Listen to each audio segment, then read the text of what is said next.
Hello and welcome to Esri Fire and Emergency Services webinar series. Today we're going to discuss data analysis for the fire service. So thank you for joining us and spending the afternoon with Orland Park Fire Department. A couple of rules of engagement here. We'll use the chat window to ask any questions, and if for some reason we don't get to your questions during the broadcast, we'll answer them in a follow-up email.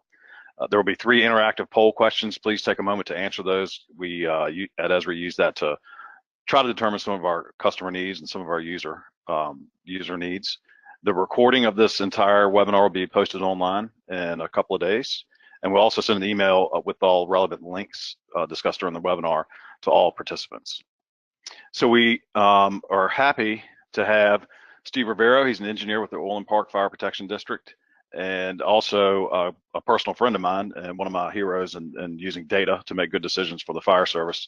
And he's the primary GIS professional for the Orland Fire Protection District. So Steve, I'll turn it over to you. No, thanks, Mike. Like Mike said, I'm still a career firefighter with the Orland Fire Protection District. And I love to use that experience and the time on the streets to try to bring that to the GIS side. And I've been doing GIS for about 12 years now. And it's funny because I look at you, Mike, as one of my mentors and pushing me through GIS and using your guys' software to help out our community as well as the surrounding communities. So thanks for that introduction, Mike. And thank you, Steve. And yeah, I'm Mike Cox. I'm the fire and EMS industry manager for Esri. And essentially, I'm your liaison officer for all things GIS related to fire and EMS. So certainly my contact information will be at the end of the presentation. Reach out to me at any point, email, cell phone, whatever the case may be. But one of the expanded use we're seeing in the fire service is web GIS, and the ability to have boots on the ground using the technology day to day and using the platform to make good decisions, to communicate with outside partner agencies. Obviously we still need that GIS professional. We still need, that backbone of our GIS program within the fire department or within the fire service. But web GIS really simplifies the use of GIS day to day. So we see it during special events, no notice events, disaster response, and day-to-day operations, which Steve will get into a lot of that today as he discusses the progressive manner they're using GIS to address accreditation issues and day-to-day performance measures, and then operational issues day to day. What does WebGIS look like? It's our cloud-based ArcGIS online or AGOL environment, and it allows anybody with any device, as long as you have connectivity and a web browser, to really get into deploying and employing GIS to improve or add efficiencies to your response day to day. And as we deal with emerging threats and issues that we may not have considered 10 or 15 years ago, you think about the wildfire issues in the West, you think about the opioid crisis nationally, we can't continue to just hire firefighters and build fire stations to throw at these problems. We have to find ways to build efficiencies into our response. And one way to do that is to leverage technology. And GIS is a base platform that allows us to combine all types of information for any mission. So whether you're in a command post, you're in the field collecting data, and using data to do your operations day to day, whether it's partner agencies, your elected officials to be able to tell stories to justify your resource needs, and certainly the citizens, the two-way, whether it's public information or social media data that we can use to make good decisions. So that web GIS platform, it's scalable, and it allows you to interact not only with your personnel, but anyone you need to collect or give good data to get the right data to the right person at the right time. And you can bring in any type of data, and that's what's so impressive about it, or one of the reasons it's so effective is not only do we provide data in the Living Atlas, which Steve's going to talk about during his presentation, but any data you can get a hold of. So whether it's the data you already own, your tax parcel data when you're doing risk assessments, or your CAD and RMS data to make decisions and identify trends in your day-to-day responses, that data can be interwoven into one visual product or into one decision-making product to provide to your decision makers and, again, your partner agencies and things of that nature. So with that, I'm going to turn it over to Steve to start his presentation on data analysis in the fire service. Steve? Thanks again, Mike. So we just start right in on this and see there's on the slide, there's a dual title. And the reason I put that on there is because when we deal with GIS in the fire service, um, we're dealing with either GIS professionals that are trying to help the fire service, or we're dealing with a fireman that's learning GIS, trying to help his department. And as we'll see later on, there's a gap in the language that is spoke from the GIS professional and the fire service. So basically, when it comes down to analyzing GIS data or analyzing data using GIS tools, what we're trying to say is we're just trying to help the leadership in the fire service make better decisions. We're trying to give them the tools that they need in order to succeed. So when we're looking at these tools, and this became very apparent to us recently, we had gone through accreditation. The big problem that we have is data problem. That's common in the fire service. We don't have a problem collecting the data. We collect data all the time. We collect data on our fire reports, on our EMS reporting. We collect data through fire prevention, through public education. We even collect more information when we're running incidents and going out for fire alarms that are out of service, or for somebody's carbon monoxide detector going off. We fill out forms. So the fire service is very good at collecting data. The problem is we have comes in when we try to visualize that data, or we try to use the data that we collected so that we can make decisions. And that's the problem with the fire service right now. And again, that became very apparent when we started working with accreditation, is visualizing the data. And the visualizing the data, we see that there's a couple areas that that are the big sticking points. One is complicated software. Now, software is good at what its primary function is. For example, record management software is good at collecting the data and putting it into a system that is able to manage it. But sometimes the applications in which visualize that, such as in dashboards and reporting, becomes complicated or cumbersome. And then the fire service leaders, or the officers, usually complain about their data, saying, I don't think I have enough data, I don't think the data is correct, garbage in, garbage out. Firemen are, we're in a rush, we just try to get it done with our shift, so the data might not be good. So we have the issue with software as well as data. But when we're going through the accreditation, not only do we have that issue, but it's compounded by the frustration that we get in dealing with this stuff and saying, I know what our responses are. I'm having a hard time showing it. I know where the trouble areas are. I'm just having a hard time showing it. We know the feeling in our gut, what it should say, but we just don't know how to make the data show that. And so that's a big frustration. That's a big internal frustration that we have, and that I see is very common in the fire service leadership. Is how do I show what I know? How do I get that point across? And we're just frustrated. We think that we should have the proper tools, that leaders from the fire company officer all the way up to the administrative chief should have the proper tools to do their job. And unfortunately, when it comes to analyzing data and looking at data in the fire service, we have to rely on technology to do that. And when that technology doesn't work, or is cumbersome, or fails, we have a tendency to put it down and not use it. We come from an industry in which there's no software or no web interface or no iPhone or iPad that has put out more house fires or saved more lives than we have. And so if we didn't need it, we don't need it now, we probably will never need it. And we have that attitude. But if we have the tools that we can use, we'll use them. So when we do this, when we look at the data and we say, well, why is this data so important, and do we really need it? Yes, we do, and we've been using it in the fire service.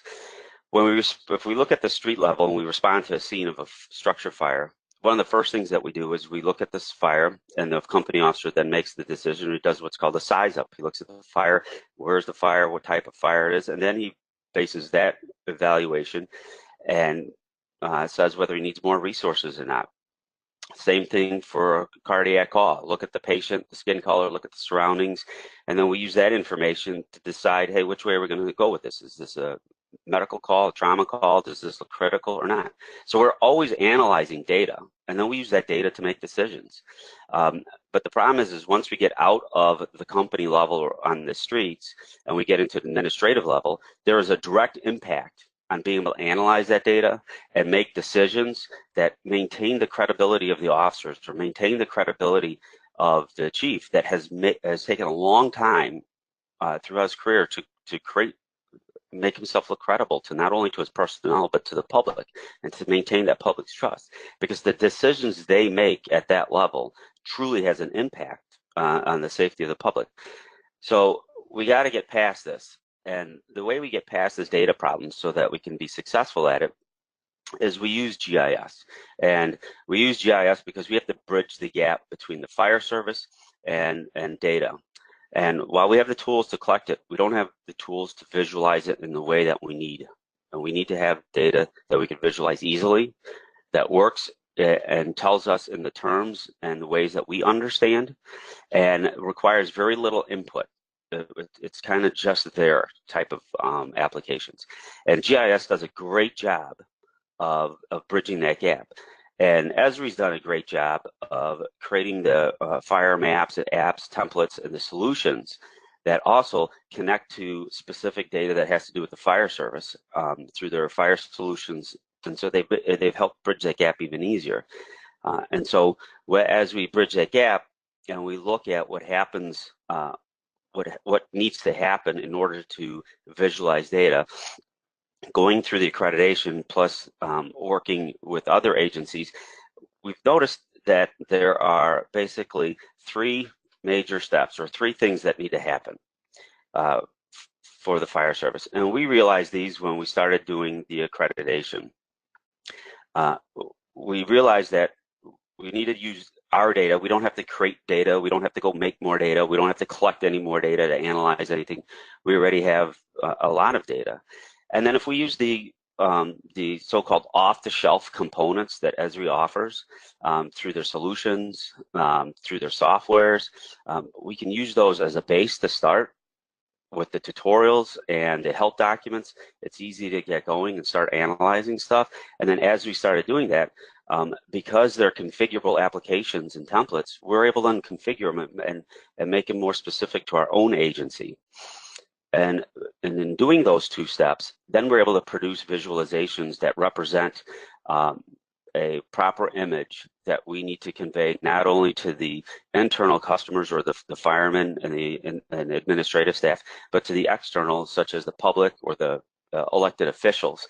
And we're able to do that in different ways because each component or each component of that needs to have it in a format and then they understand that's useful to them. So let's look at these three steps. The first step is you got to use your own data. And like I said, we collect a lot of data, but the biggest set of data that the fire service collected or that we collected was our RMS data, which stands for Record Management System data. So this is our EMS incidents and fire incidents. And so we were able to go ahead and collect it. And once we collected it, we were able to connect it to our Esri software, ArcMap and ArcPro, and look at the attributes table. And then we're able to pull out the attributes back in the table format, not only visualize them on a map, but pull them back out into table format. And then all we did is I was able to put it into a Google Sheets. And then from there, create pivot tables, all from our record management system, where we're able to create pivot tables and show the amount of calls per year by the hour of the day. And then this is kind of like a raw workbook that our accreditation manager worked with. So he created the graphs and stuff after I went ahead and I put the data in. So I only put one set of data in. It was our record management data, and then broke it out into the different tabs or the different components of that data. So broken down by month. And because we were able to use our the GIS software, and it was all our data has its addresses and could be geo-referenced, we're then able to break it out and say, well, this is how many calls happen in this still district or this area of our total response area, of all the area that our fire district's responsible for. This is our Station 1's call volume, Station 2's call volume. And again, all of this stuff comes from our record management system. So we didn't have to collect any more data or make any more. We just used what we have already been collecting for the last, since the last 100 years we've been collecting data. That's soft. We just went back 3 years for this to collect it, and then eventually the accreditation manager gave me a template, which is right here, and this points to all those tables. And so we can see that he has one sheet that it's broken down. All the incidents are broken down by year, month, hour, by the different units that responded to it, the benchmarks, and what we were able to see. And all this came from our RMS data, which was very easy to extract and put together using our ArcMap and GIS tools. So as we move forward using our data, that, like I was showing you, not only are we able to pull out tables, but then we're able to create maps from it. And you could show where the incidents are. We get to create hotspot maps. And using just our incident data, we're also able to get performance measures. And being able to measure the performance of the service that we provide to the public lets us know the areas in which we need to improve, the areas that we're doing good. And once we put in plans or put into play processes or programs to improve services, being able to measure those performances will tell us if we need to adjust those plans or those programs, or if they're on track, or maybe we need to scrap them and start all over. But to be able to measure those performances is critical in a step like that. And using just our RMS data, we're able to do that. Now, when we talk about using your data, there's more data that's available that might not be obvious, such as most fire departments already have wall maps, map books, as well as a city or a village that they work with that might have a GIS personnel, or even they might have wall maps or paper maps that we don't have. And so we could reach out to those agencies and we could get information. So this is just an example of our boundaries, and then each of the little areas inside are called still districts, or AORs, or area of responsibilities. And so if you didn't have this map, I've done it before with other agencies, I'll say just take a picture of your wall map, take a picture with your phone, and go ahead and send it. And then once we have the picture, we import it into ArcMap and geo-reference it, and then just trace the boundaries out. And so now we have a web map, or we now have a map, and we can publish it to the web, and it has the boundaries on it, all from a picture. And then we have in accreditation, you have to come up with planning zones. And we didn't have established planning zones, but we did have our map books. And so in this case, we just took our PDF map book and created an image from the front page where it had the map pages, and then geo-referenced it, and then created our planning zones that matched our map pages. So that was available to us. And once we did that and had our planning zones and our map pages, we were able to then export by those planning zones. And so here's a list that you see of what we call target hazards, where we need to have an extra heavy response just in case there's a problem there or a fire there. Maybe it's a school or nursing home or a healthcare facility. But it's broken down by those map pages or those planning zones. And this is critical to know what zones have what in them, so that we can go ahead and plan accordingly. And so now that we have the planning zones out, we can also then go ahead and reference other materials and other information, such as this is the population totals for each of those planning zones, as well as our risk populations. So under 5 years old or over 65 present a greater risk.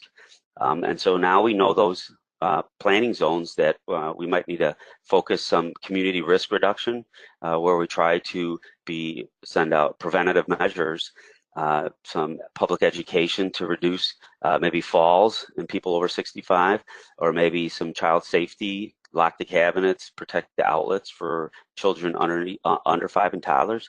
And so when we're looking at this, we know that we don't have to put any resources to the planning zone, or very little resource to planning zone 19 or planning zone 3, but planning zone 1, we might need to put a little bit more effort in for people over 65, as well as planning zone 17, 18. So like business does, they do pinpoint marketing.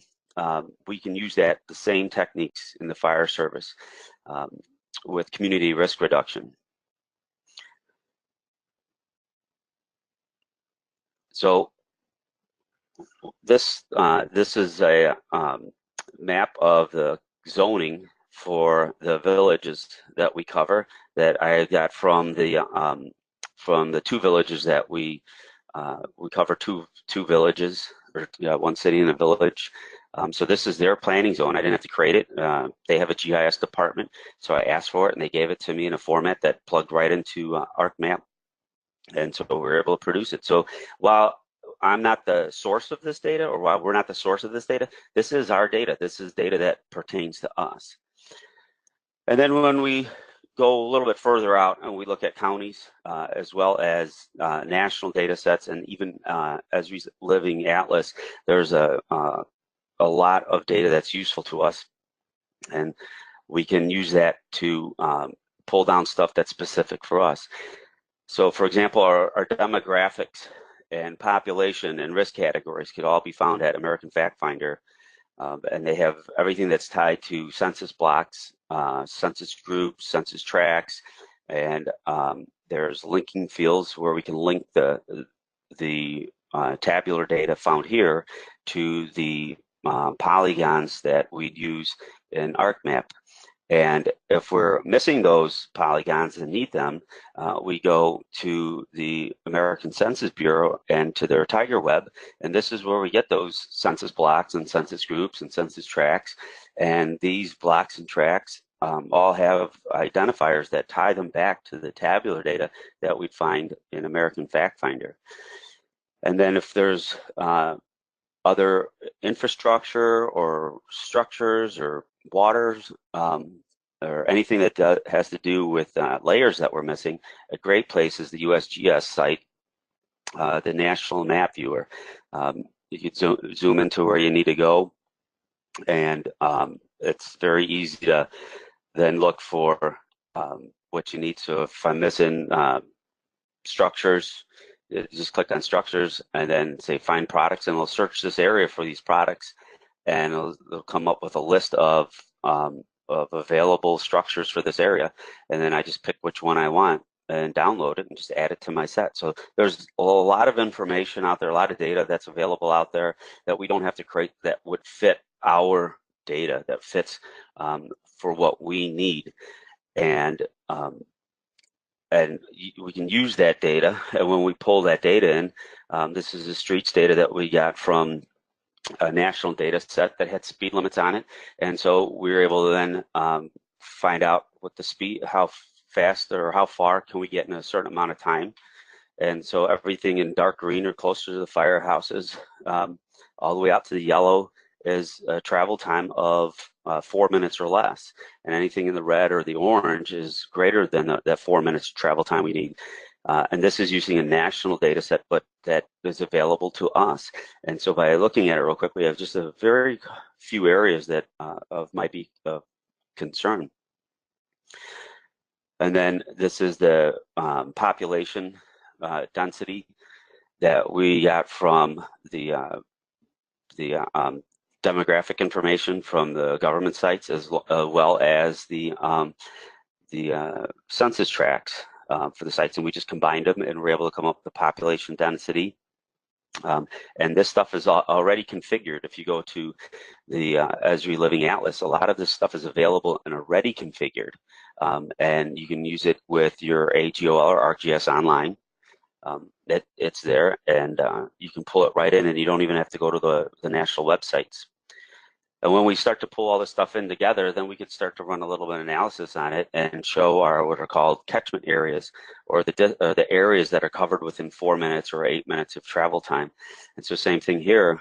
We have a very good coverage of our district, and we're able to see that. Again, we didn't create any more data. We just used what is available to us to be able to do this and bring it into the solutions. So. And Steve, I'll add to the excellent use of data from multiple sources. You know, that living atlas, and I know you're going to talk about it once or twice again during your presentation. The amount of data available to those of you online that likely already have an account, that you already own access to this data, is incredible. I mean, like he was just describing road networks and things of that nature, but live traffic, live weather, imagery. We have a Sentinel-2 program that you have updated satellite imagery every 5th day. So incredible amounts of information available in that living atlas. So right now we'll go to our first poll question. So please take a moment and answer the questions so we can collect your data. Does your agency produce regular data analysis reports from your records management system? And our potential answers here are: my agency does not develop reports, my agency uses primarily database style reporting products, or we use GIS to provide dynamic visual products for analysis. So again, does your agency produce regular data analysis reports from your records management system? And so we'll wait just a moment there, let everybody answer. And Steve, I know you're going to provide some additional products that you use to produce regular reporting for your decision makers and yes, elected officials and the like.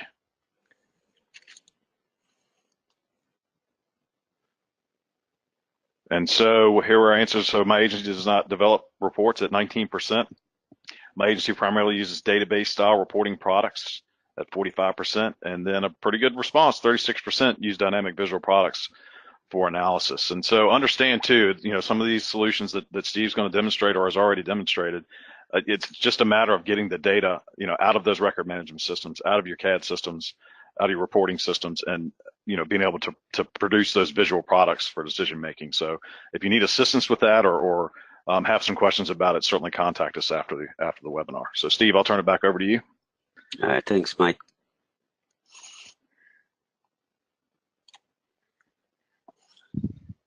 All right, so like Mike just mentioned, it's the thing is the important part of this is being able to get the data out of those systems, which brings us to how do we do that? And we do that by starting with the Esri off-the-shelf components. And they have lots of them available to us, from their robust tools such as ArcPro and ArcMap to applications and templates at their website for their solutions. So when we look at a solution such as ArcGIS Pro, we're able to use ArcGIS Pro, and it actually has a button on it called ArcGIS Solutions, where when we interact with it, we're able to then pick one of the solutions that Esri already has, whether it's create wall maps or do pre-plans or target hazard analysis, and it will download that set of templates, and then it walks you step by step through the process of connecting to your data. And then once it's connected to the data, it actually then walks you through the process of being able to visualize that and being able to share that out. So ArcPro is very, very useful for that. Is very good at that step-by-step process in using the ArcGIS solutions, the Esri solutions for the fire service. And then when we still use ArcMap, it's very robust, and the amount of tools and what it can do, the heavy lifting it could do was paramount in going through the accreditation project. It's able to export.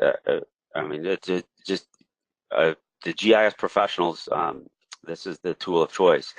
But when it comes to the fire service and the masses that are trying to get involved here, Esri does offer some great solutions at their solutions website. And if we go to their solutions website, and the links will probably be available at at the end as well if you miss it. But their website is filled with stuff, and they have these solutions for all their industries that they deal in, and in the fire service industry. You just go down and you can see all the solutions that are have been tailored to the fire service, or we can use. Again, some of these plug right into ArcGIS Pro. Some of these other ones, and some of them you just download and you could start using them with your AGOL account. But when we talk about getting data out, this fire monitor, or this monitor fire incidents, is where you would want to start with it. Inside this this template right here, or this solution right here, it has scripting that is available to you, and it gives you the instructions on how to automate the data. So it walks you through all the steps on how to go ahead and get the data out of your RMS system, or once your IT staff exports it, how to connect it to this application. So then you can see the incidents live. And then that connection then can be used also for the analysis and for the performance indicators later on. And the nice thing about these solutions is it's a great jump off. It's a great starting place because if you just follow their instructions, you'll be up and running. And then because they're configurable, it's a great place to learn how to do more GIS, especially if you're a firefighter or somebody that doesn't come from a GIS background. It's a great place to learn, and then to start customizing for your own agency. And and it's very helpful that these are very configurable.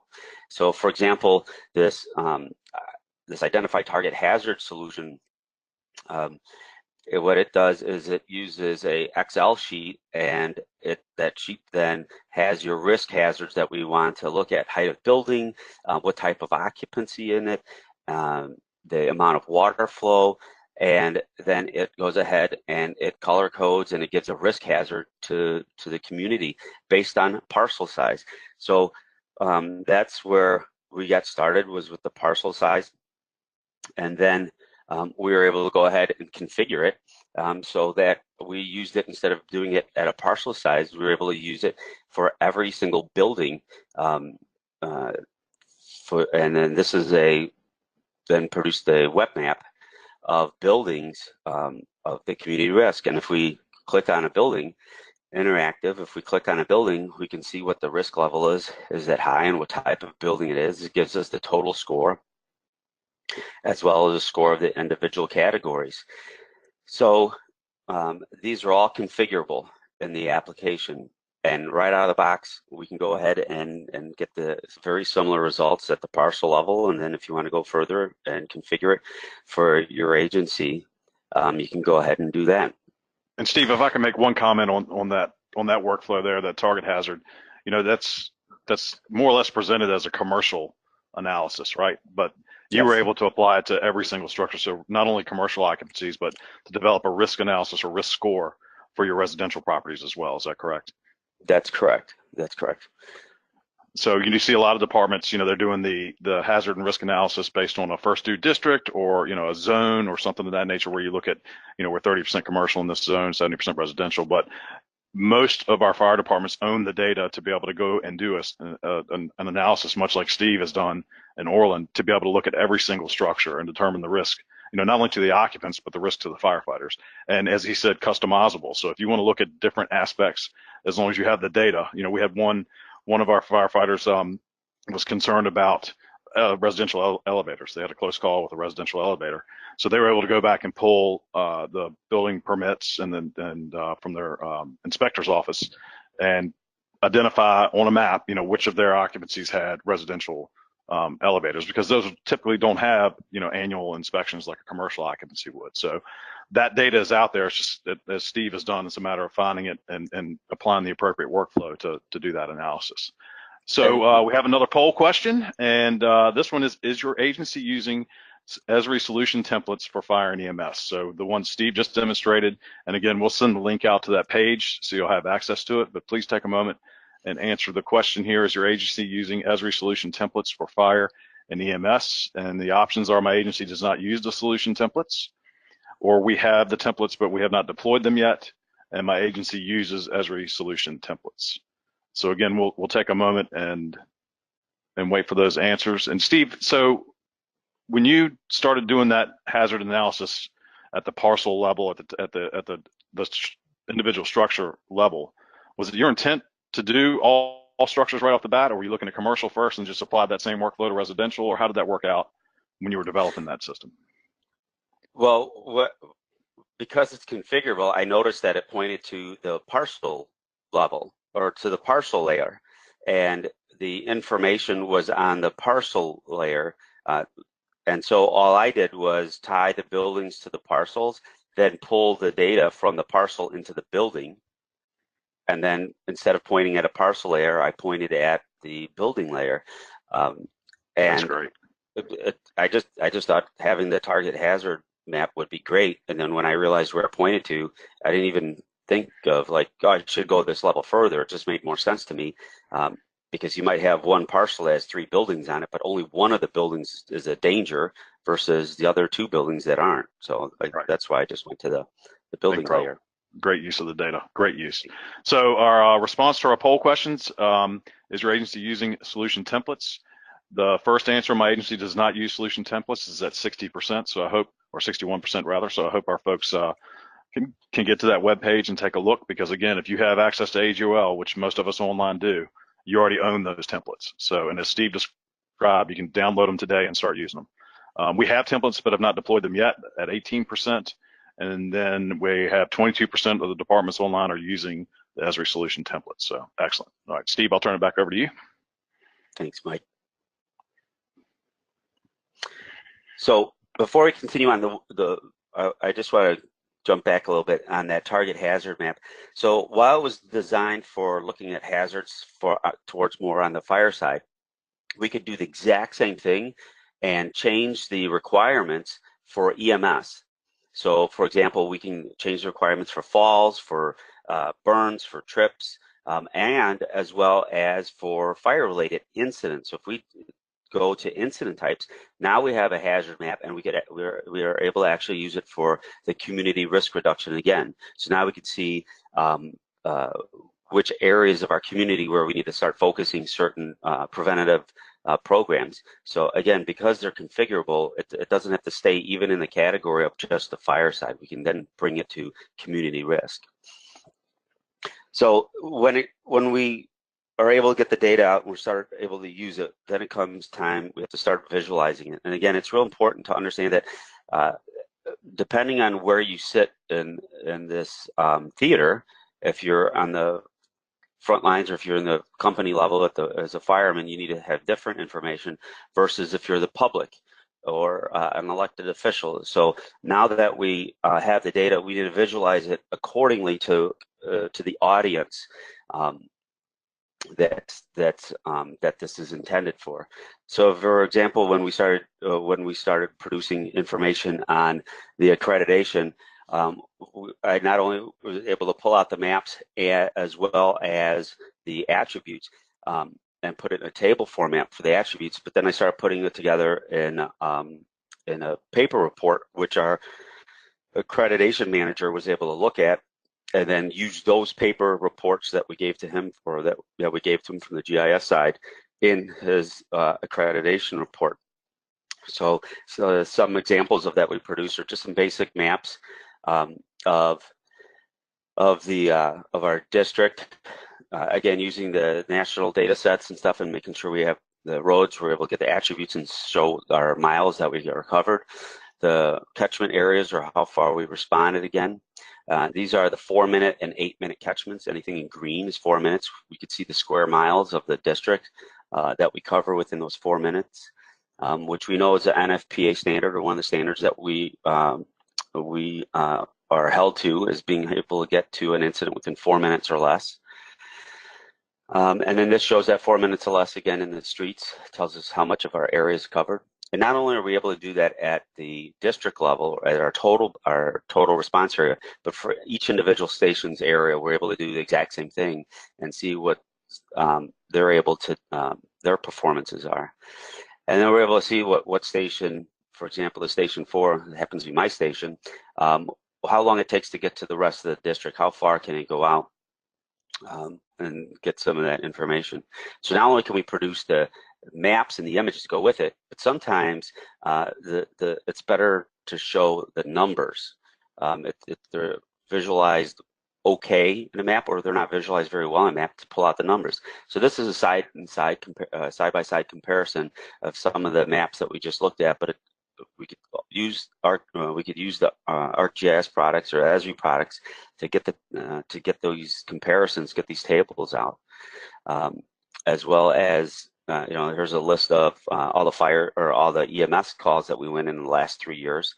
That was able to be pulled out right from the software once we connected to the data.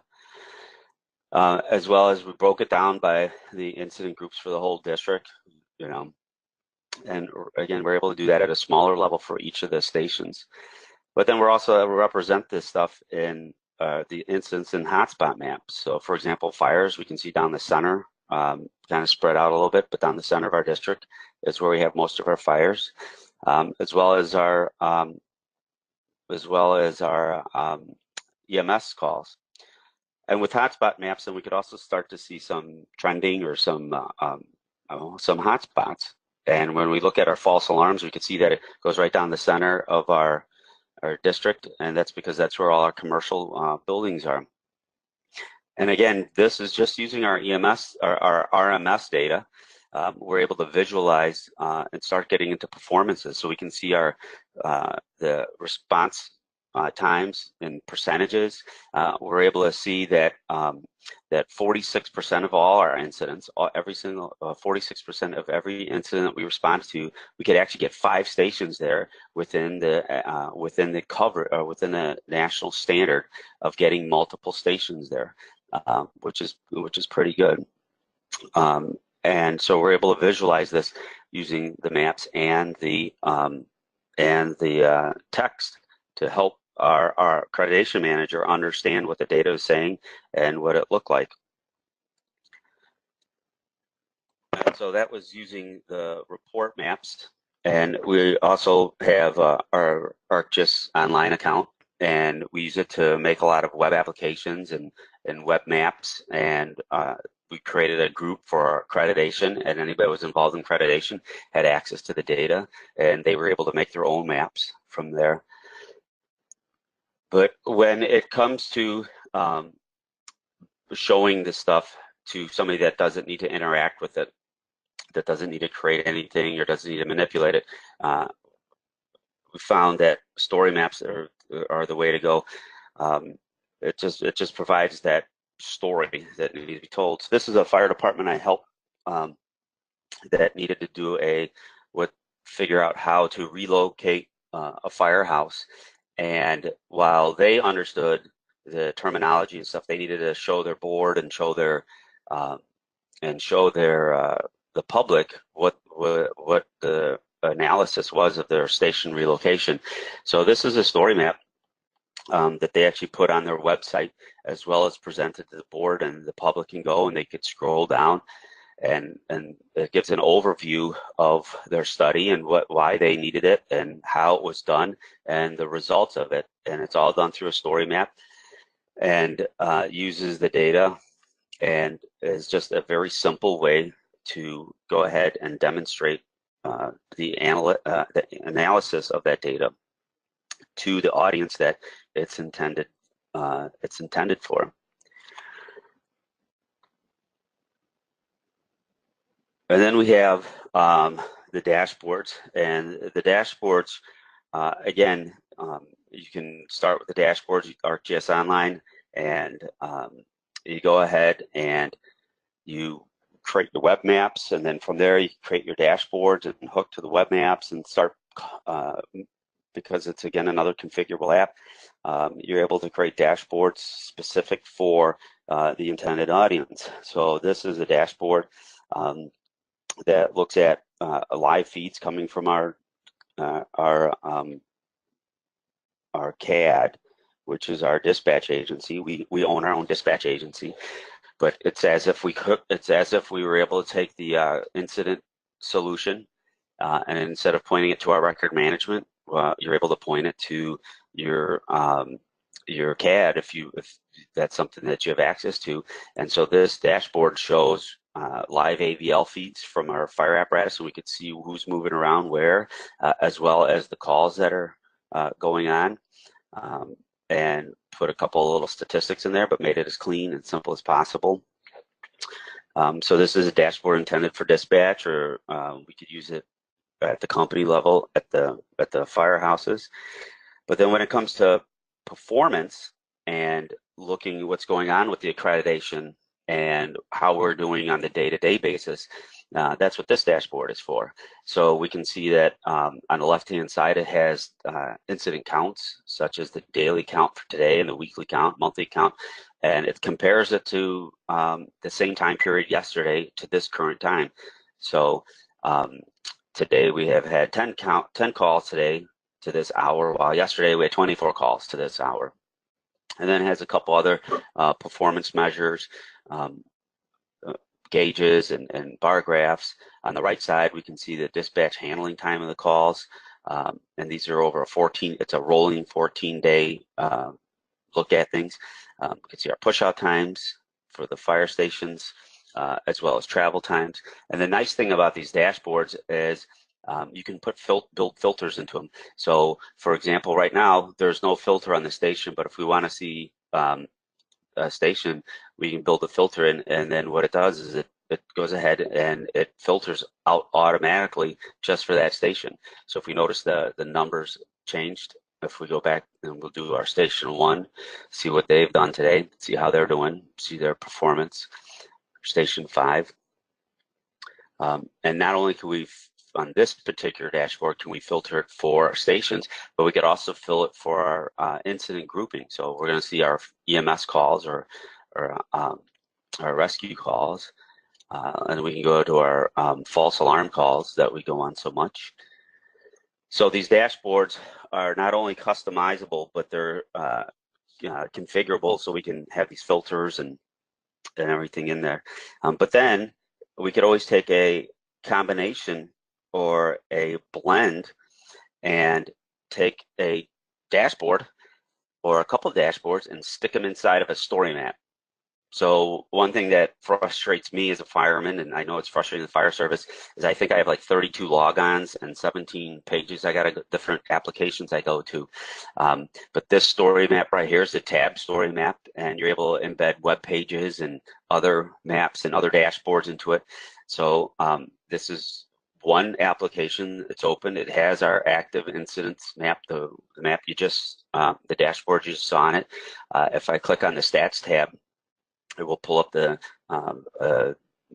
version, the stats of what's going on. Same thing, it's still configurable, it's still filterable.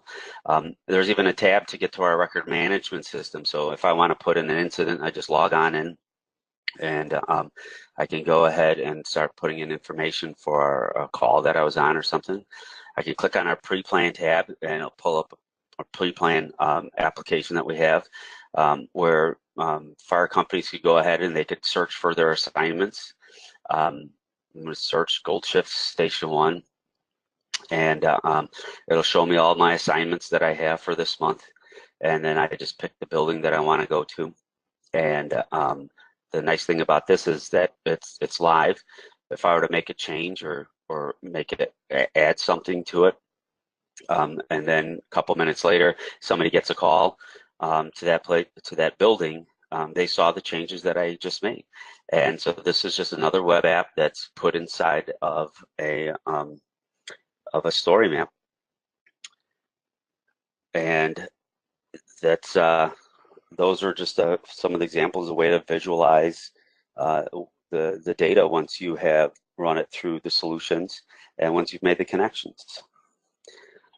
Excellent, Steve. So we've got our final poll question.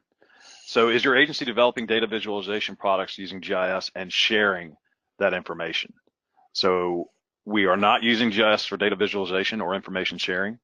We're using static or paper maps for decision making. We use GIS to produce products on a regular basis, say a monthly report or weekly report, or we use live or near real-time GIS data to monitor operations, much like Steve just demonstrated.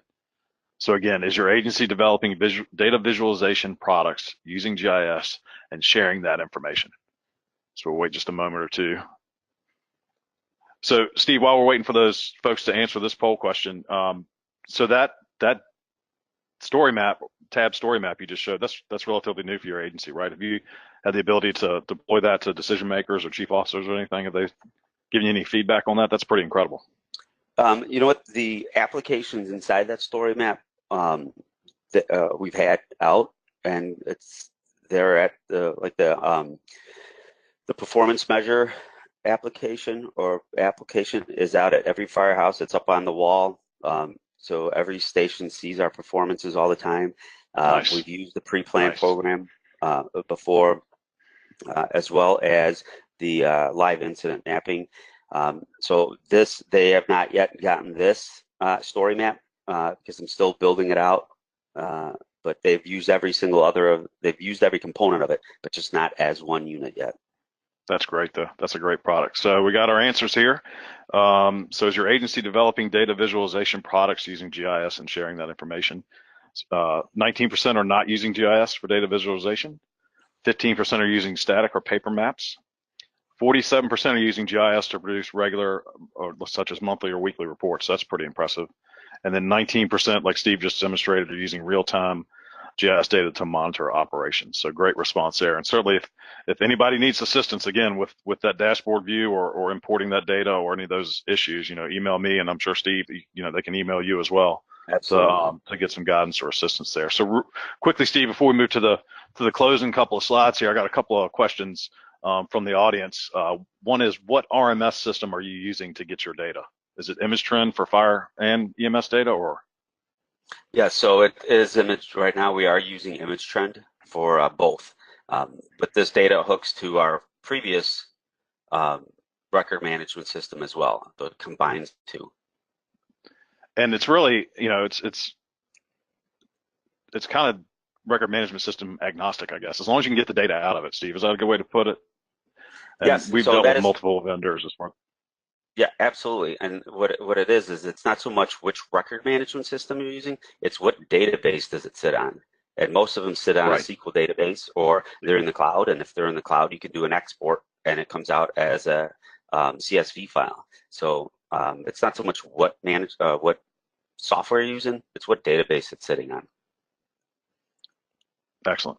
Another question, which I'll take there, is it says, are there any EMS specific templates? And there's two ways I want to answer this question. One is, as Steve described, some of these workflows can be easily applied to EMS issues as long as you have the data. So much as he described the target hazard analysis, being able to apply that to a community paramedicine type program where you're identifying whether it's a fall risk or some kind of chronic illness like a diabetic issue, or even applying it to some of our mental health issues and things of that nature. If you pull the CAD data into that similar workflow, you can identify where that risk is. And in addition to what may be available or what you may see in the solutions page for fire, there are multiple solutions under the health page. So that same website, that solutions.arcgis.com, has a health section. So a lot of our EMS focused solutions are there, and there's things for opioid issues, there's things for homelessness, and a lot of those would fall under health. And then the last question I have here, Steve, before we move on, is were you able to carve out single family dwellings into a risk score for different types of single family dwellings? So in other words, were you able to identify between, say, a 1,200 square foot rancher versus the 3-story, 5,000 square foot mansion? So the data's there because it comes from we got it from the assessor's office. So it tells us not only the square footage, but the age of the house, the height of the house, as well as when we know the subdivisions and the areas that are built with truss compared to stick built. So yeah, we're able to take all that data and say, okay, what do we want to look for? Which is the hazard? Which is a priority to us? So some of the stuff we did, because other stuff we're like, well, that's not one of our priorities. But yeah, it's there, and when we're using it. Yeah, and we've actually seen some departments integrate that data regularly, weekly, monthly, into the CAD system, so that on dispatch, the data is presented, through the connectivity in the truck, the MDC or whatever they're looking at as far as their CAD application in the truck. They can actually see what they're going to. So we know we're going to, you know, a 5,000 square foot single family, and actually adjust the initial dispatch recipe. So we're not sending the same thing to a 7-Eleven or, you know, a convenience store that we're sending to a 4-story hotel or something of that nature. So Steve, you can go ahead and advance there. Okay. So as we went through this, we went through kind of like the three steps, and that was, you know, use your data, use the off-the-shelf solutions that are available to you, and then if you want to customize it or you want to make it because they're configurable, if you want to make it deeper, go ahead. And then step 3 is just visualize it. And when we do those 3 things, and what we realized and what we learned is when we do those 3 things, the visualization of the data is it's actually pretty easy. It's not as bad as we thought, and the complication of software kind of goes away, and the data becomes very manageable and very usable. And then the accreditation manager, such as well as the fire officers, they're able to say, you know what, I thought that was right. You know, I knew that was there. They're able to show what they knew from the start, but just we couldn't get it. And now we were able then through the dashboards start producing the tools that the fire service needs and the fire officers need. And when we're able to do that, then what we're able to do is accomplish what most fire departments would consider an extremely tough journey, and that's becoming accredited. And when you take a team and you give them the right tools, they can accomplish some great feats. And our accreditation manager is an outstanding lieutenant and put together a real good team, but relied on GIS to handle the data. And when you go through accreditation, they give you 3 years to accomplish it. And because of the team that he put together, but of course I'm a little biased and I say because of the fact that we were able to use GIS, instead of taking 3 years or 18 months, we were able to accomplish from start to finish this journey within 8 months, which is kind of unheard of. Yeah, incredible. Yeah, so we were able to do it within 8 months, and just to see the look on the chief's face, the accreditation manager with the other battalion chiefs on receiving the recognition of being an accredited and an ISO 1 department. I think there's only like 68 of them that have both in the whole U.S. You could see the pride that the leaders have, knowing that, you know, they're trusted, that they're going to maintain their credibility and still be able to prove, and that they are providing a great service to the public. Yeah, and that's so wonderful. that is rewarding. Yeah, that's great. So a couple of announcements I wanted to make before we close out here. The Esri Fed GIS conference is January 29th and 30th in Washington, D.C. So even though it's the federal, you see a lot of state and local, certainly a lot of FEMA, DHS, DOD representation. So an excellent conference to participate in, and we'll have some paper sessions that are applied directly to public safety. And very exciting for us, the Esri Fire and Emergency Management Forum in Orland Park. So Steve's actually hosting this for us on November 1st. So if you're in that area, we'll have the link to the registration page on the follow-up email to this show, and be able to come out and spend the day with us and talk about these solutions and how to implement them. So again, Orland Park on November 1st. It's a 9 to 3 or 9 to 3:30 day of just different presentations, discussions, group discussions, and really talking about the solutions that Steve put together. So Steve, again, thank you so much for participating with us today. And I'm trying to pull up our contact information so that if anybody wants to grab an email here, you certainly can. And again, these contacts will be in the follow-up email for the webinar that comes out very soon.